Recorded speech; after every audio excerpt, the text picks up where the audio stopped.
मेरे प्रियो, बहुत सी ऐसी बातें उठती हैं।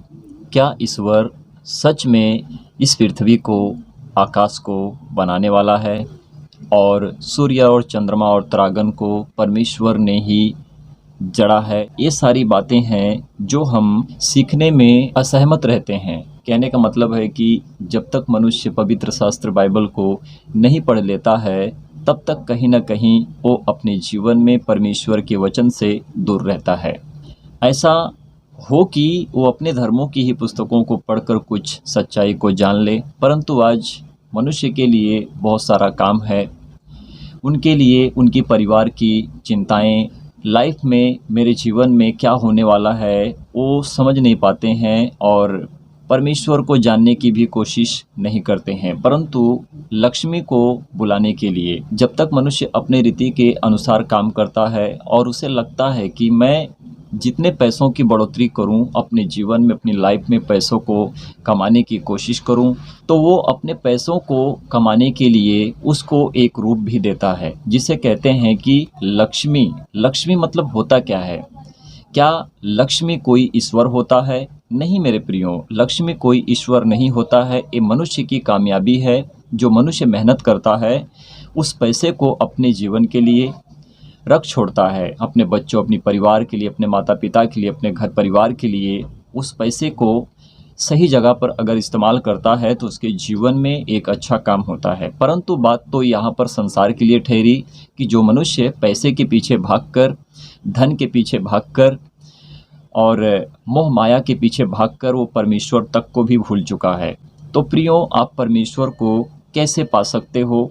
परमेश्वर को कैसे जानने की कोशिश करते हो? अगर हम साइंस की पुस्तक को पढ़ते हैं, जिसको कहते हैं विज्ञान, तो वहाँ पर बहुत सारी बातें होती हैं कि सब कुछ अपने आप से उत्पन्न हो गया है।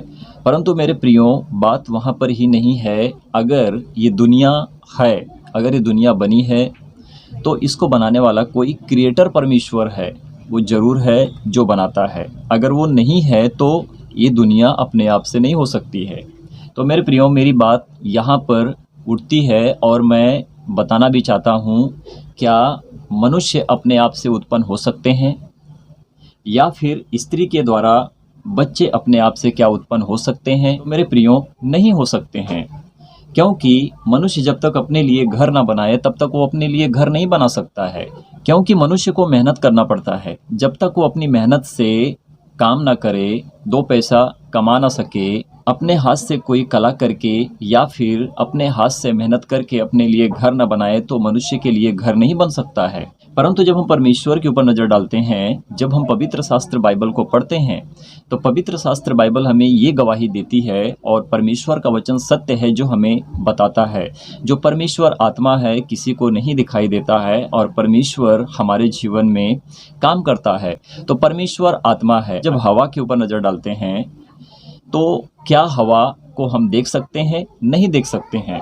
परंतु हम हवा को महसूस कर सकते हैं और हवा हमसे टकराकर निकल जाता है। तो जब हवा हमसे टकराकर निकल जाता है, तो उसी रीति से परमेश्वर है। परमेश्वर हमको दिखाई नहीं देता है, हम परमेश्वर को नहीं देख सकते हैं। इस बात की गवाही प्रभु यीशु मसीह ने दी है। ना तो किसी ने परमेश्वर के रूप को देखा है, ना तो उसके शब्द को सुना है। तो प्रियो, हमारे लिए बात यही है कि प्रभु यीशु मसीह ने हमें गवाही दे दिया है, बता दिए हैं प्रभु यीशु मसीह की मनुष्य परमेश्वर को कभी नहीं देख सकते हैं, ना तो उसके शब्द को सुन सकते हैं। परंतु हाँ, एक बात हमारे लिए प्रभु यीशु मसीह ने क्लियर की है और ये बातें हैं कि जब हम प्रभु यीशु मसीह के ऊपर नज़र डालते हैं, जब हम पुराने नियम को पढ़ते हैं, पुराने नियम को जब हम पढ़ते हुए जब हम नए नियम में एंट्री करते हैं, यानी कि जब हम नए नियम को पढ़ते हैं, तो जिसे कहते हैं ओल्ड टेस्टमेंट, न्यू टेस्टमेंट में आते हैं, तो वहाँ पर हमें जो बातें पुराने नियम में प्राप्त होती हैं, वही बातें हमें नए नियम में प्राप्त होती हैं। जिस रीति से परमेश्वर यहोवा ने पुराने नियम में व्यवस्था दी थी और अपने नबियों के द्वारा परमेश्वर ने बातें की थी, तो क्या परमेश्वर ने जब बातें की थी, तो क्या परमेश्वर को किसी ने कभी देखा था? नहीं देखा था। स्वर्गदूतों के द्वारा जो हमें बातें मिली और जो प्रेरितों के द्वारा जो इस पुस्तक को लिखा गया है, क्योंकि पवित्र शास्त्र बाइबल परमेश्वर की आत्मा की प्रेरणा से लिखी गई है। तो प्रियो, इस बात पर नज़र डालो कि हम क्या सीख रहे हैं और हम कैसे सीखेंगे और हम कैसे अपने जीवन में आगे बढ़कर परमेश्वर को जान सकेंगे और परमेश्वर को सच्ची महिमा दे सकेंगे। तो जिस रीति से प्रभु यीशु मसीह ने अपनी बातों को रखा, अपने वचन को रखा और उन्होंने कहा कि जिसने मुझे देखा उसने परमेश्वर को देख लिया है। जिसने मुझे महसूस किया उसने परमेश्वर को महसूस कर लिया है। जो ऊपर से आता है वो सर्वोत्तम उत्तम प्रभु है। प्रभु जिसको कहते हैं कि परमेश्वर यहोवा की तरफ से जब वचन नीचे आता है तो वचन देधारण होता है। जिसे कहते हैं कि प्रभु यीशु मसीह ने इस पृथ्वी के ऊपर देधारण हुए। आप मरियम के ऊपर नज़र डालो, जिसे कहते हैं कि पृथ्वी की माँ अगर हम कहें तो प्रभु यीशु मसीह की माँ जो मरियम कहलाती है, परंतु वो एक परमेश्वर का काम था जो परमेश्वर ने किया था। परमेश्वर के द्वारा ही प्रभु यीशु मसीह स्वर्ग से नीचे उतरे थे और उसे कहते हैं कि ऊपर वाला मेरी मदद करता है। हर कोई कहता है, चाहे वो किसी भी धर्म जाति का हो, चाहे उसका कौम कल्चर क्यों ना कोई दूसरा हो। तो इस रीति से जब हम प्रभु यीशु मसीह के ऊपर नज़र डालते हैं तो प्रभु यीशु मसीह ने कहा यहूदियों से, शास्त्रियों से, फरीसियों से कि मैं नीचे का नहीं हूँ, मैं ऊपर का हूँ, मैं ऊपर से नीचे आया हूँ। ये किसने कहा था? प्रभु यीशु मसीह ने कहा था। तो प्रियो, आप समझो, अगर बाइबल पढ़ते हो, आपके पास बाइबल पढ़ने में और परमेश्वर के वचन में बढ़ने में आपको अगर फुर्ती है, आपका मन परमेश्वर के वचन पर लगा रहता है, तो आपके लिए अच्छी बात है कि आप सीख सकते हो कि मैं क्या पढ़ रहा हूँ। परंतु अपने मन के कामों को कर कर वो परमेश्वर से दूर होता है। तो प्रभु यीशु मसीह जब ऊपर से नीचे आए हैं तो हम कहते हैं कि ऊपर वाला हमारी मदद करता है, क्योंकि जो ऊपर से आता है वो सर्वोत्तम उत्तम प्रभु परमेश्वर यहोवा जो है वो प्रभु यीशु मसीह के नाम से ही जाना जाता है। तो मेरे प्रियो, ये दुनिया अपने आप से नहीं बन सकती है और ना तो चल सकती है। इसको बनाने वाला क्रिएटर परमेश्वर है, जो उसने बनाया है, सृष्टि की है। जो सच्चा परमेश्वर होता है वो सत्य की बातों का उजागर करता है और प्रभु यीशु मसीह ने ये सारी बातों का उजागर किया है। और प्रभु यीशु मसीह ने ये भी कहा, मार्ग, सत्य और जीवन मैं ही हूँ, बिना मेरे द्वारा कोई पिता के पास अर्थात परमेश्वर तक नहीं पहुँच सकता है। तो हमको सबसे पहले प्रभु यीशु मसीह को जानना पड़ेगा और प्रभु यीशु मसीह के द्वारा हमको परमेश्वर प्राप्त होगा। तो प्रियो, इस बात पर ध्यान रखना और परमेश्वर के वचन पर अपने आप को सिद्ध करके रखना कि परमेश्वर का आत्मा जब आपके अंदर होगा तो आप एक सच्चाई को जान सकोगे। पढ़ने में, सीखने में आपका मन स्थिर रहेगा और आप अपने जीवन में परमेश्वर के वचन के द्वारा आप एक नए जीवन में प्राप्त कर सकोगे। तो प्रियो, जब हम उत्पत्ति पहला अध्याय वचन 16 और 17 को पढ़ते हैं तो यहाँ पर परमेश्वर ने कैसे और किस रीति से सूर्य को, चंद्रमा को, तारागण को बनाया है। इसके बाद जब हम पढ़ते हैं तो छठे दिन परमेश्वर ने मनुष्य और स्त्री की उत्पत्ति की है, यानी कि मनुष्य और स्त्री को परमेश्वर ने उत्पन्न किया है। तो प्रियो, हम इसको जानने की कोशिश करेंगे कि 16 वचन कहता क्या है। देखिए, लिखा है यहाँ पर, तब परमेश्वर ने 2 बड़ी ज्योतियाँ बनाई। याद रखना कि परमेश्वर ने 2 बड़ी ज्योतियाँ बनाई। कौन से दिन? चौथे दिन को परमेश्वर ने इस कार्य को पूरा किया है। उनमें से बड़ी ज्योति को दिन पर प्रभुता करने के लिए और छोटी ज्योति को रात पर प्रभुता करने के लिए बनाया और तारागण को भी बनाया। तो प्रियो, जैसे हमने 16 वचन को पढ़ा तो 16 वचन कहता है कि परमेश्वर ने कैसे किस रीति से सूर्य और चंद्रमा और तारागण को बनाया है, चौथे दिन को बनाया है। तो 17 वचन देखो क्या कहता है, परमेश्वर ने उनको आकाश के अंतर में इसलिए रखा कि वे पृथ्वी पर प्रकाश दें। तो प्रियो, जब हम 16 और 17 वचन को पढ़ते हैं तो बगैर परमेश्वर के द्वारा कोई भी वस्तु नहीं बन सकती है। पशु पक्षियाँ, जीव जंतु, मनुष्य नहीं बन सकते हैं, ना तो चल सकते हैं, क्योंकि परमेश्वर ने जब हमें मिट्टी से बनाया है तो हमारे नथनों में अपने श्वास को भी डाल दिया है, जिसको कहते हैं कि परमेश्वर ने कहा कि हम मनुष्य को अपने समानता के अनुसार उत्पन्न करेंगे, बनाएंगे। हम मतलब ये होता है मेरे प्रियो कि परमेश्वर ने ऐसा क्यों कहा था। हम का मतलब ये होता है पिता, पुत्र और पवित्र आत्मा। पुत्र वो है जो पृथ्वी से देह धारण हुआ प्रभु यीशु मसीह की शरीर है, और परमेश्वर वो है जो परमेश्वर को कोई देख नहीं सकता है। पवित्र आत्मा वो है जो मनुष्य के शरीर में परमेश्वर प्रवेश करता है। तो उसको कहते हैं पिता, पुत्र और पवित्र आत्मा त्रिएक परमेश्वर सिर्फ एक परमेश्वर है जो सारी सृष्टि को रचा और बनाया और सब कुछ उत्पन्न किया है। तो प्रियो, आप सीख रहे हो, आपको पता चल रहा है कि आप क्या सीख रहे हो, कैसे वचन में बढ़ रहे हो। परमेश्वर का वचन आपके जीवन में, मेरे जीवन में कैसे काम कर रहा है और हम कैसे सत्य परमेश्वर को जान पाते हैं। बहुत से धर्म हैं, बहुत सी जातियां हैं, बहुत से कौम कल्चर हैं, बहुत से उनके काम हैं, जो उनके धर्म, उनके कर्म हैं।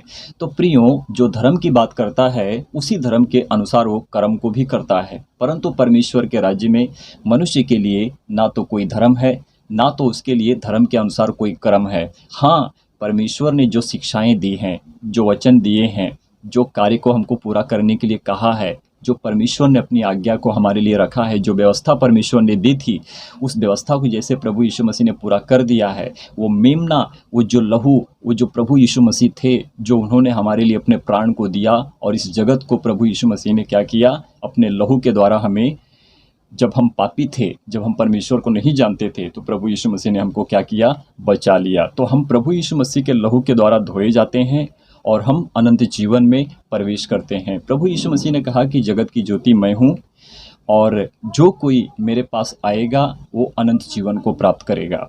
तो जब हम प्रभु यीशु मसीह को जान लेते हैं तभी हम अनंत जीवन को प्राप्त करने पाते हैं। तो प्रियो, ये परमेश्वर है, परमेश्वर बनाने वाला एक है, उसे छोड़ और कोई दूसरा परमेश्वर नहीं है कि वो कुछ बना सकता है। जब आप साईं बाबा की पुस्तक को पढ़ते हो तो वहाँ पर साईं बाबा ने खुद अपनी जुबान से कहा है, लिखा भी है कि सबका मालिक एक है, परमात्मा परमेश्वर एक है, अल्लाह मालिक एक है। उन्होंने इस बात को बताया है। तो हमें जानने की कोशिश करनी चाहिए कि हम पढ़ क्या रहे हैं, हम क्या सीख रहे हैं, परमेश्वर कौन है, परमेश्वर कैसे हमारे जीवन में काम करता है, परमेश्वर कैसे हमें सही मार्ग पर चलाता है। तो ये सारी बातें हमें प्रभु यीशु मसीह के द्वारा प्राप्त होती हैं। बहुत सारे नबी हैं, बहुत से परमेश्वर के धर्मी दास हैं जो उन्होंने प्रभु के लिए काम किए हैं। अगर मनुष्य है तो उसके अंदर पाप है, इसीलिए है कि प्रभु यीशु मसीह उसी पाप में से निकले थे। कहने का मतलब है कि जब प्रभु यीशु मसीह हम पापियों के बीच में आए तो उन्होंने हमें बचाया, उन्होंने अपने लहू को दिया, इसीलिए कि हम प्रभु यीशु मसीह के लहू से धोए जाते हैं। फिर हम उस पाप से निकलकर हम पवित्रता के काम करते हैं, क्योंकि हम परमेश्वर के भय से डरते हैं और जीते हैं। परमेश्वर के भय से डरना और जीना, इसका सही अर्थ ये होता है मेरे प्रियो कि हम परमेश्वर का आदर करते हैं। बुरे कामों से, पाप से, व्यभिचार से, नशा से हम परमेश्वर से भय खाते हैं, इसीलिए कि हम परमेश्वर का आदर करते हैं। हम अपनी जुबान को परमेश्वर के कंट्रोल में रखते हैं।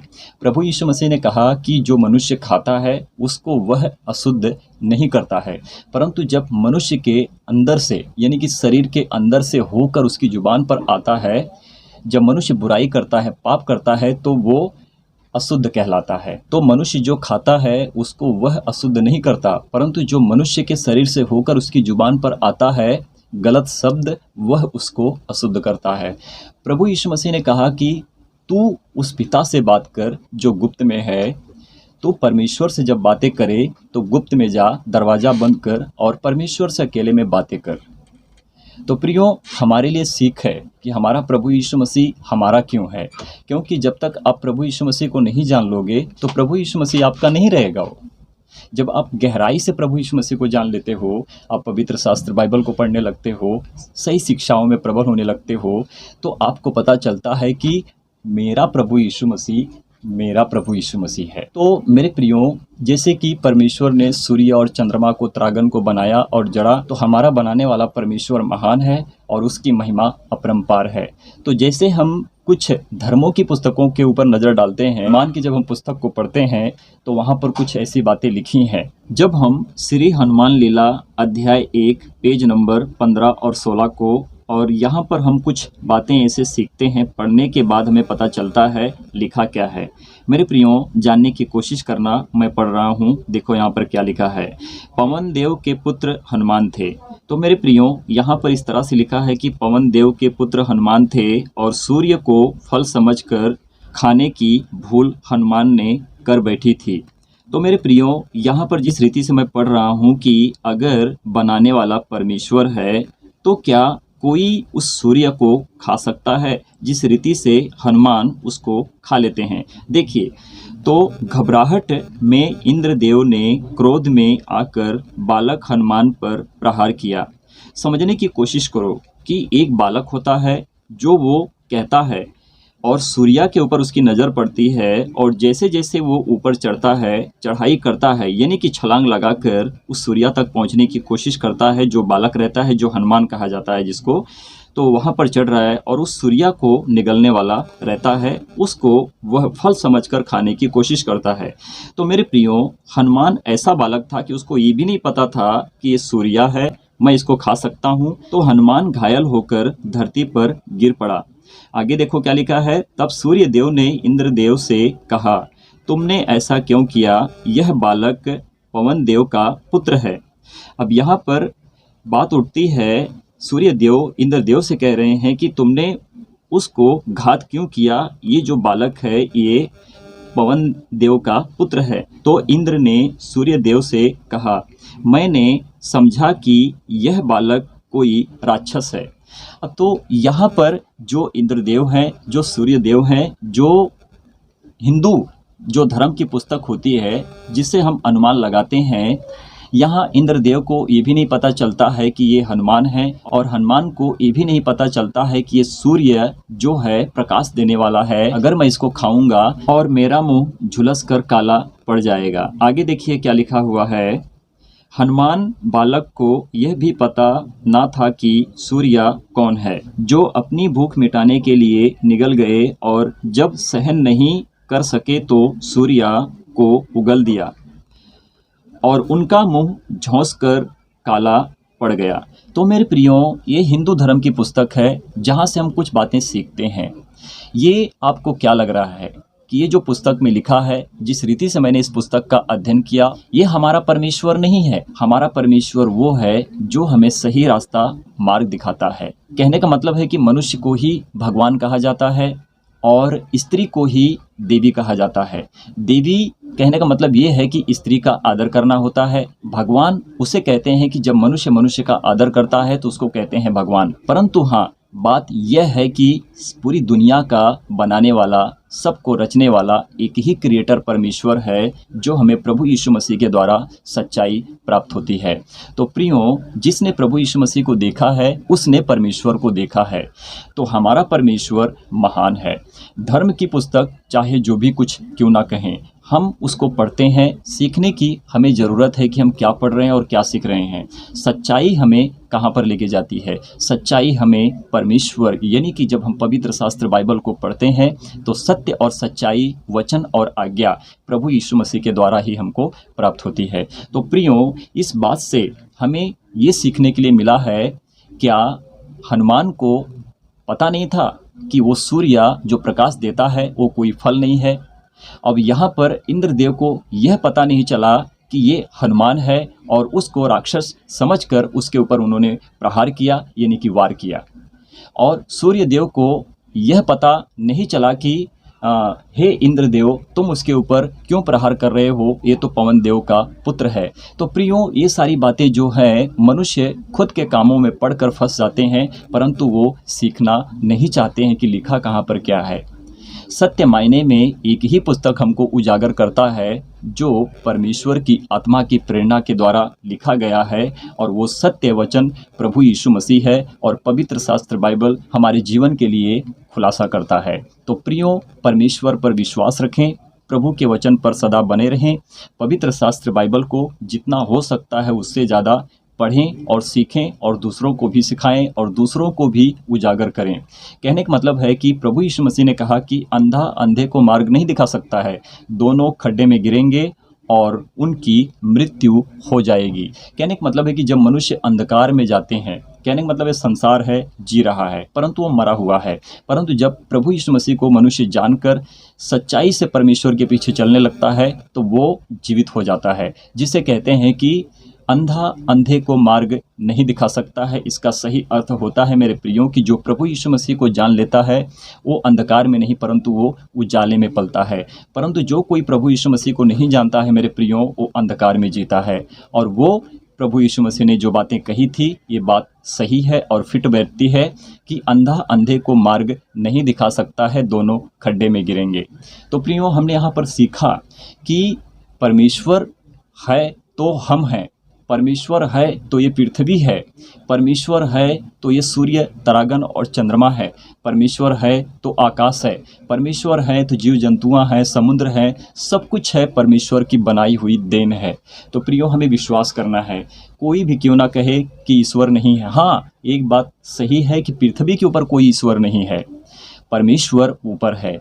जो मनुष्य का काम है, कला है, जो मनुष्य अपने रीति से काम करते हैं, अपने मन के करते हैं, अपने मन के हिसाब से किसी ईंट पत्थर को अपना ईश्वर करके मानते हैं, उसको बनाते हैं, तो वो ईश्वर नहीं है। ईश्वर वो है जो स्वर्ग में बैठा है। वो सत्य परमेश्वर प्रभु यीशु मसीह के द्वारा ही हमें प्राप्त होता है। और वो प्रभु यीशु मसीह सत्य में परमेश्वर है और वो अपने आप को मनुष्य में दे धारण किया था, जो शरीर को कहते हैं परमेश्वर का पुत्र कहलाता है। और उसी शरीर में परमेश्वर का आत्मा तब प्रवेश करता है कि जब वो मनुष्य में हो जाता है। Thank you Jesus, thank you father God. सारी महिमा हम परमेश्वर को देते हैं। तो परमेश्वर के वचन को सीखें और सिखाएं, पवित्र शास्त्र बाइबल को गहराई से पढ़ें, ज़्यादा से ज़्यादा मेरी वीडियो को शेयर करें कि उनको भी पता चले जो परमेश्वर के वचन से बहुत दूर हैं और परमेश्वर का काम उनके भी जीवन में हो, प्रभु यीशु मसीह के द्वारा वो उद्धार पाएं। परमेश्वर की महिमा हो। आमीन, आमीन और आमीन।